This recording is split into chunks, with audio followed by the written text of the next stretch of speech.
As always seems to happen when you appear on the show, I have a list of questions on your brief as long as my arm, but I hope we can start just briefly on that which we are hearing. The flu vaccination programme. Clearly, there are a lot of concerns about the pressures that could be brought to bear on the health service, given restrictions are pretty much gone, COVID is in the community, and flu will be increasing. Just how bad do we think things could get?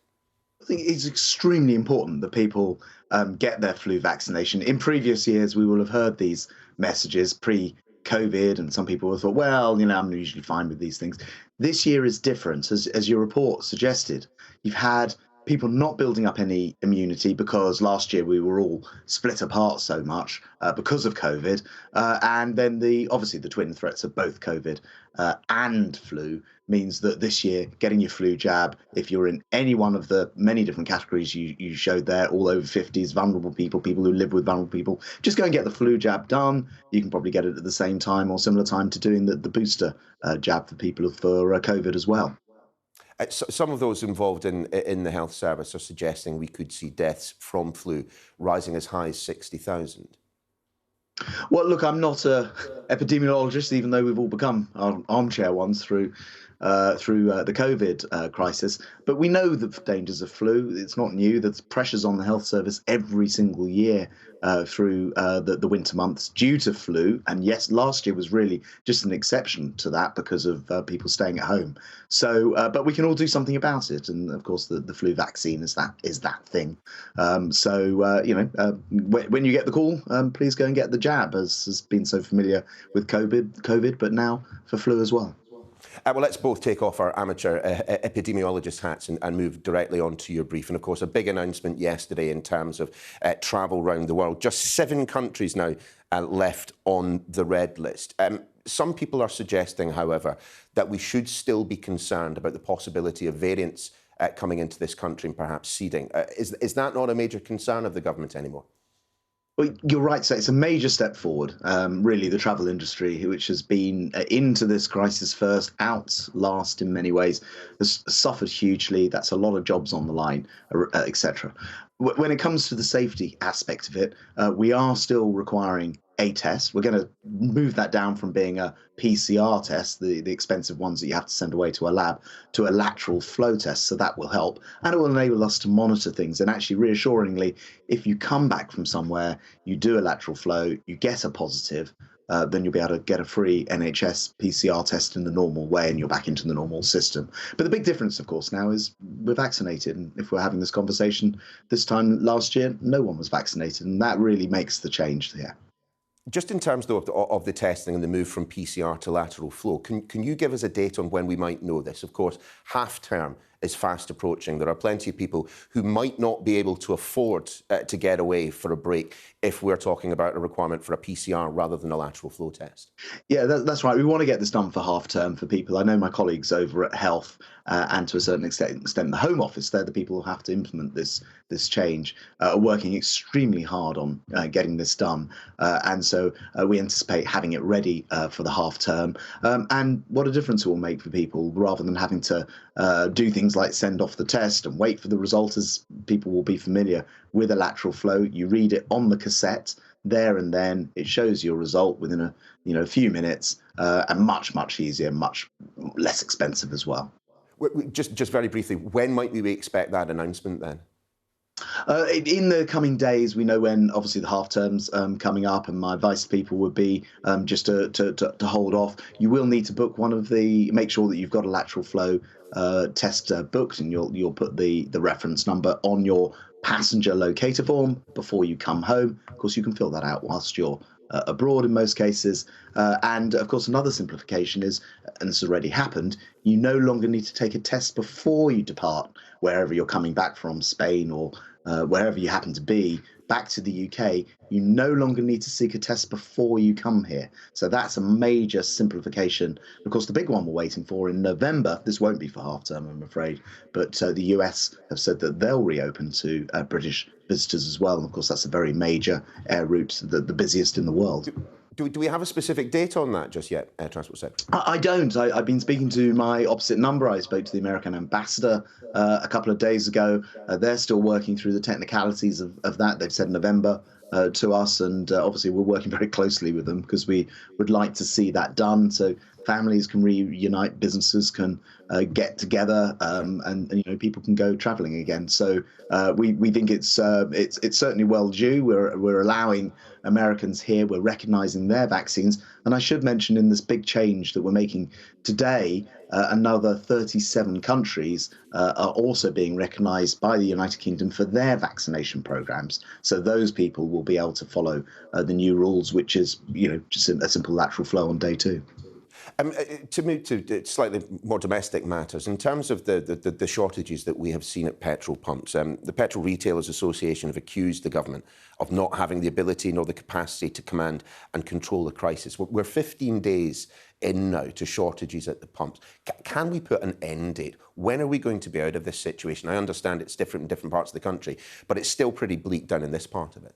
Yes, I mean, government doesn't have the ability to control I mean, they're right. We don't have a command and control system over our petrol fuel supplies, and that's probably a good thing.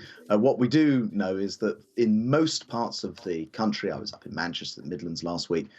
This has ended now. If you're in London or the South East, those are the only the areas where we're seeing any continued problems. But even there, we are starting to see the supplies come through. I know the Army are plugging the gaps. And just as an interesting statistic, actually, compared with the low point about 8 or 9, 10 days ago, and now there's twice as much petrol in the forecourts, underground in the forecourts, than there was then. Everything back to normal by this time next week, you think? Yeah, I think we're right at the tail end of this now. And just again, I just repeat, there was never actually a shortage of fuel in the country, in the refineries, in the storage centres. If somebody says go out and buy, which is what the story we saw, then queues are inevitable. There's almost nothing a government can do to stop that from happening. We saw it with toilet paper. Well, I think the Petrol Retailers Association would disagree with you on that one. I mean, they would suggest that there have been people in the industry warning about this problem coming down the pipeline for quite some time. Just in terms of the reason that we're in this situation, and of course it is, a shortage of drivers. Currently there's a backlog, I believe, of around about 54,000 HGV licences to process. The situation's been exacerbated by strike action, of course. What are we doing to address that backlog? And, those HGV licences would pretty much sort the problem out. Yeah, let me just actually nail this entirely for you. There are not 54,000 people waiting for licences. There's 3,500 people who have very recently, within the last week, applied for provisional HGV licences. All of the rest, so 52-odd thousand, are people who have put in for renewals, perhaps address changes. The rules are very clear. You don't stop driving for those reasons. So if you happen to be an HGV driver, you're watching this, and you've said that you've moved address, for example, so you're one of those 50,000. It's not a problem. You can carry on driving. They will be returned to you in time. They're processing mid-July right now, as you say, because of the unnecessary strikes that were taking place during COVID at DVLA. It does not stop you from driving. So this is not the reason for the problem. And actually, if you want to become an HGV driver, be very welcome. The salaries have obviously become a lot more attractive now, much more competitive. You'll actually, if you apply for your provisional license, find that turned around within 4 or 5 days. So, but please do apply. We're looking for HGV drivers in this country, of course, as is the case worldwide. Another topic we need to dwell on. There have been hints that there may well be changes to HS2 coming down the pipeline, perhaps getting rid of part of the line going north, or prioritising the kind of the east to west line. What is the truth of all of this, and when might we get a definitive answer? Every day that goes past where we're kind of in this limbo position, someone somewhere is going to be losing money. So very simply, of course, we're building HS2 on the west coast side. We want to make sure we get the benefits of high-speed trains, extra capacity, really, from Birmingham to Leeds as well. And that means that, given that these plans were first hatched 15, 20 years ago even, a lot has happened in the meantime, including Northern Powerhouse. Yeah, including the Conservatives getting elected in 2010. Minister, this has been on Conservative desks for more than a decade. Yeah, I mean, this is a multi-decade project, of course. And all I was going to say is, Northern Powerhouse Rail, that's the plan to link up lots of northern cities by rail. Midlands Hub, that's the plan to link up Western Midlands, East Midlands. So we just want to make sure it's all properly integrated together. There's no point ploughing on with a plan invented in a different time and delivered very, very slowly. So if anything, what we want to do is speed up these benefits and find better ways to do it and connect more places. Tell me when we're going to find out about this then, Minister. Yes, I was going to say timing wise, obviously we've got the spending review coming up.